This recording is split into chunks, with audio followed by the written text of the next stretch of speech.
Hi everyone, welcome back to the channel simplified education. तो last 10 days में मुझे 1000 plus comments, DMs और Telegram पे इतने सारे मैसेजेस आए, तो मैंने सोचा why not to make a video. So this video is one stop solution for all your queries. सारे के सारे आंसर्स का जवाब दूंगी कि क्या अगर लो स्कोर है तो क्या करना चाहिए, अगर बहुत अच्छा स्कोर है तो क्या करना चाहिए, प्रेफरेंस लिस्ट होती क्या है, प्रेफरेंस लिस्ट बनती कैसे है, प्रेफरेंस लिस्ट दिखती कैसे है, और सिमुलेटेड रैंक का ये क्या झंझट है। तो वीडियो को एंड तक जरूर देख लेना। इस वीडियो के बाद आपको शायद कोई डाउट नहीं रहेगा, I am damn sure. And video थोड़ी सी भी अच्छी लगी तो वीडियो को एक लाइक कर देना, शेयर कर देना और एक प्यारा सा कमेंट लिख देना, बस that's all I want. Let's start. सबसे पहले जिन बच्चों का भी स्कोर सीयूटी रिजल्ट आ चुका है, जिन सब बच्चों का सीयूटी रिजल्ट आ चुका है, सबसे पहले वो क्या करेंगे, सबसे पहले वो इस बुलेटिन ऑफ इंफॉर्मेशन जो डीयू की तरफ से मिली है उसमें से सबसे पहले वो ये देखेंगे कि एक्चुअल में उनकी जो उनकी एलिजिबिलिटी क्या है। Getting my point. For example क्या है, कल भी मेरे बच्चे से एक बात हुई टेलीग्राम पर। उस बच्चे ने मुझे बोला, दीदी मेरे पास पीसीबी है, ठीक है मेरे पास पीसीबी है, लेकिन मेरे को केमिस्ट्री ऑनर्स करनी है, क्या मैं एलिजिबल हूँ? तो यही है, आपको एक्चुअल में एलिजिबिलिटी पता ही नहीं है कि आपकी एलिजिबिलिटी है क्या। अगर आपने पीसीबी दिया है तो ऐसा नहीं है कि आप सिर्फ मेडिकल कोर्सेज के लिए एलिजिबल हो, आप बीए कोर्सेज के लिए भी एलिजिबल हो, आप वोकेशनल कोर्सेज के लिए भी एलिजिबल हो, आप, ठीक है। तो ये एलिजिबिलिटी आपको पता कहाँ पर लगेगी, इस डीयू की बुलेटिन में, जहाँ पे हर कोर्स की एलिजिबिलिटी साफ साफ शब्दों में लिखी हुई है, ठीक है। तो सबसे पहले जब आपने एलिजिबिलिटी चेक करी और आपने देखा कि मैंने 3 डोमेन दिए थे, एक लैंग्वेज दी थी, एलिजिबिलिटी के अकॉर्डिंग तो मैं कम से कम इस 15 कोर्सेज में एलिजिबल, बहुत बढ़िया। आपने एक लिस्ट बना ली, अब 15 कोर्सेज में तो मैं एलिजिबल हूँ, लेकिन क्या ये 15 के 15 मुझे करने हैं? एग्जाम्पल सुनो।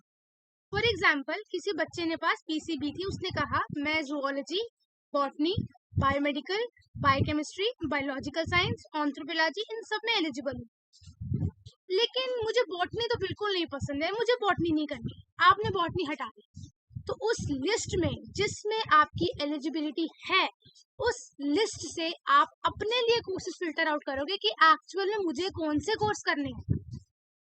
आपने समझो 17 कोर्सेज पे आपकी एलिजिबिलिटी थी, आपने उसको फिल्टर आउट करके 10 कर दिया, 10 हो गया।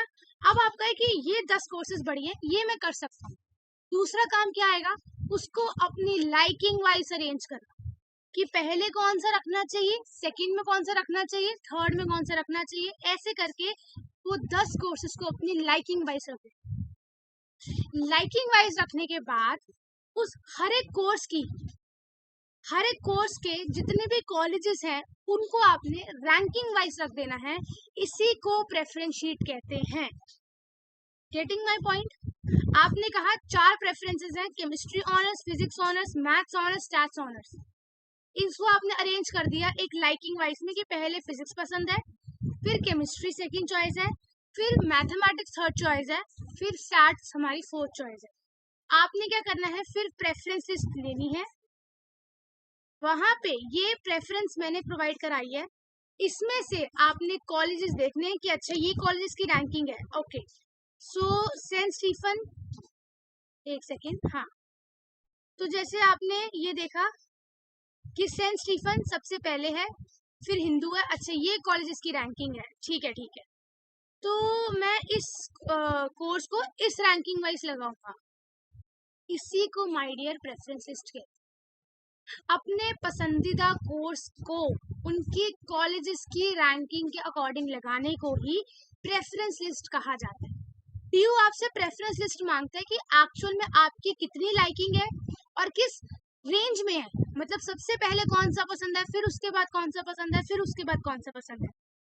दूसरा क्वेश्चन, क्या लो स्कोर है तो लो कॉलेजेस को टॉप पे रख दे, बिल्कुल भी गलती मत करना, नहीं। जितना भी स्कोर है, प्रेफरेंस लिस्ट हमेशा नॉर्थ साउथ ऑफ को लेकर ही आपको बनानी है। अब देखते हैं 3 तरीके की प्रेफरेंस। सबसे पहली प्रेफरेंस फर्स्ट चॉइस, मतलब मैम मेरे को ना आगे जाकर कोडिंग करनी है, मैम मेरी तो फर्स्ट प्रेफरेंस कंप्यूटर साइंस ही है, मैं रखूंगा, मैं श्योरिटी के लिए फिजिक्स भी रखूंगा, केमिस्ट्री भी रखूंगा, लेकिन मेरे को कंप्यूटर साइंस मैम प्लीज चाहिए ही चाहिए।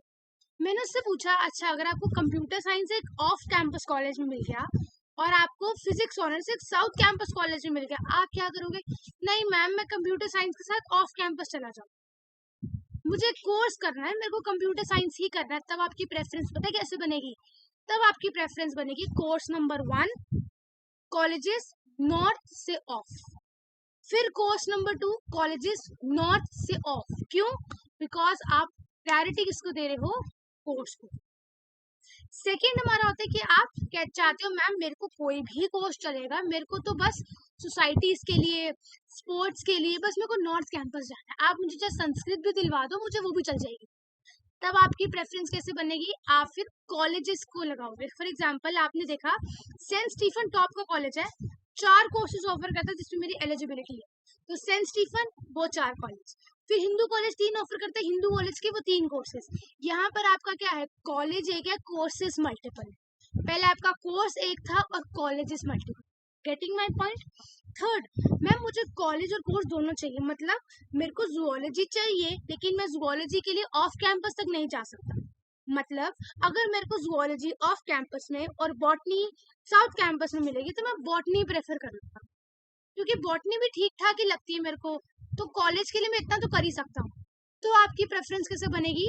Zoology honours north campus, botany honours north campus, फिर कोई और course life science honours north campus, फिर zoology honours south campus, botany honours south campus, life science honours south campus. इस तरीके से 3 तरीके की आपकी प्रेफरेंसेस बन सकती है। थर्ड क्वेश्चन, मैम बहुत लो स्कोर है, क्या करना चाहिए? कुछ समझ में नहीं आ रहा। जिनके पास भी बीएससी टारगेट कर रहे हो, जो बच्चे भी बीएससी कोर्सेज टारगेट कर रहे हो, मैं उन्हें यही बोलती हूँ, अगर आपका लो स्कोर है ना और आप पीसीएम से हो, go for this BSc program. 180 marks पे last year SGTB Khalsa college में अनरिजर्व कैटेगरी में एडमिशन हुआ है, तो बीएससी प्रोग्राम को टारगेट करो। मैम ये लिस्ट कहाँ मिलेगी, कितनी पेमेंट करनी पड़ेगी और कहाँ पेमेंट करनी पड़ेगी? आपको लिस्ट टेलीग्राम पे मिल जाएगी फ्री ऑफ कॉस्ट, ठीक है, फ्री ऑफ कॉस्ट, कोई पेमेंट नहीं करनी पड़ेगी। This is for you. More than 500 students इसको डाउनलोड कर चुके हैं ऑलरेडी, आप भी फटाफट।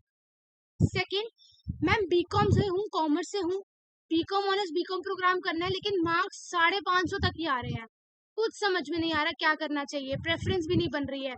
तो ये कॉमर्स स्टूडेंट्स के लिए प्रेफरेंसेस बनाई है, जहाँ पे कॉमर्स के बच्चे जिनका भी स्कोर कम है वो बीए प्रोग्राम टारगेट कर सकते हो।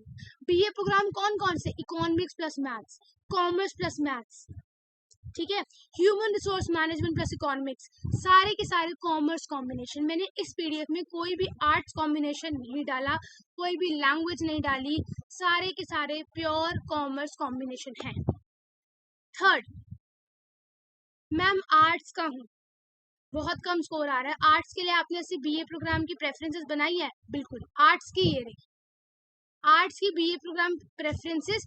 देखो एक बात मैं बता दूं, जो बीए प्रोग्राम और जो कॉमर्स के पीडीएफ्स हैं, इसमें जो बीए प्रोग्राम के कॉलेजेस है वो अल्फाबेटिकल वाइज, बीए प्रोग्राम की प्रेफरेंस मैंने अलग से ऐसे करके दे रखी है, ऐसे करके बीए प्रोग्राम कॉम्बिनेशन। तो उस पीडीएफ से कॉम्बिनेशन फिल्टर आउट करो और इस पीडीएफ से उनको देखो।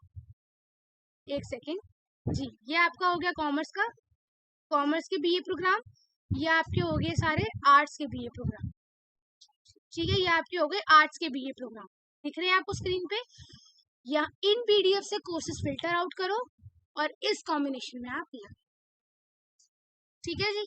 सेकंड, अगला सवाल, ma'am B vocational courses try कर सकते हैं? बिल्कुल, जिनका भी स्कोर कम आ रहा है go for B vocational, languages courses, BElEd, something like that, आप उन कॉम्बिनेशंस में जा सकते हो अगर स्कोर बहुत ज्यादा कम आ रहा है, ठीक है मैम। प्रेफरेंसेस बनानी आ गई, प्रेफरेंसेस कैसे भरते हैं ये भी आ गया, लेकिन सिमुलेटेड रैंक क्या होती है? ये सुन सुन के थक गए, लेकिन कोई दिखाना ही नहीं चाहता कि एक्चुअली में सिमुलेटेड रैंक दिखती कैसे है। सिमुलेटेड रैंक आपकी ऐसे दिखती है, स्क्रीन पे दिख रही है, हाँ जी। अब देखो इस बच्चे ने क्या किया, इस बच्चे ने applied psychology, English, geography, German, history, journalism, philosophy, pol science, psychology, Punjabi, social work, sociology, BCom, इसको इन्होंने एक टारगेट में लगा लिया। अब पहली कौन सी रैंक है आपकी, common rank, common rank as a unreserved. Minority rank क्या है आपकी, ओबीसी हो सकता है, SC, ST, EWS, CW, Kashmiri migrant, और आपका सिख माइनॉरिटी, क्रिश्चियन माइनॉरिटी। अब इस बच्चे ने सोचा, अब इस बच्चे ने क्या किया, देखो अब कोई वैसा बच्चा था, इस बच्चे का स्कोर 650 के अराउंड था, और इसको 13 में से ये कोई भी कोर्स मिल जाए करने को रेडी है, ये करने को रेडी है। इसने प्रेफरेंसेस भरी, अब इसकी रैंक आई, इसने सोचा यार ऐसा क्या भरूं कि मुझे फर्स्ट राउंड में मिल जाए। तो सबसे पहले उसने क्या देखी, अपनी कॉमन रैंक। कॉमन रैंक में सबसे कम कौन सी है, पंजाबी ऑनर्स या फिर जर्मन 210, ठीक है। माइनॉरिटी में क्या फर्क आ रहा है, माइनॉरिटी में मेरी पंजाबी की रैंक 3 है और साइकोलॉजी की, सोशल वर्क की रैंक 5 है। अच्छा, तो मतलब मुझे पंजाबी और सोशल वर्क मिल सकता है।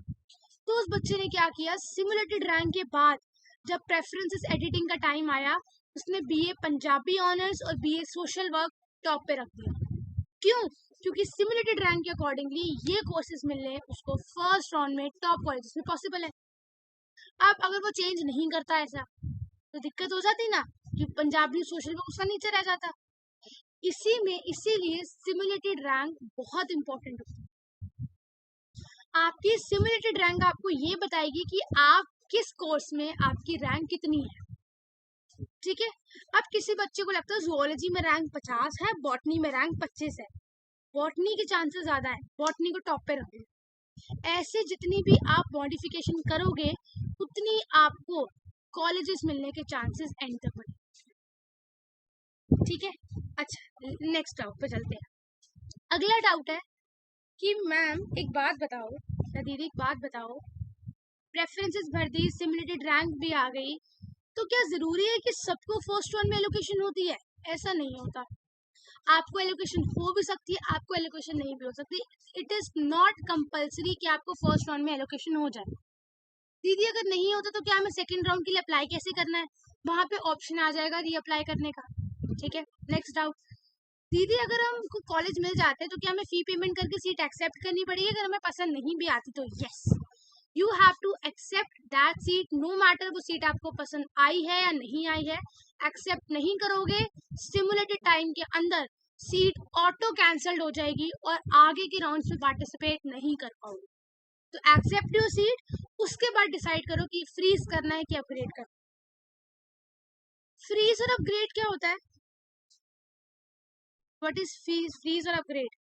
फ्रीज मतलब कि आप कह रहे हो कि मुझे जो कॉलेज और कॉम्बिनेशन मिला मैं उससे एकदम सहमत हूँ, मुझे और राउंड्स में पार्टिसिपेट नहीं करना, मैं इसीलिए इस कॉलेज को फ्रीज करता हूँ, ठीक है।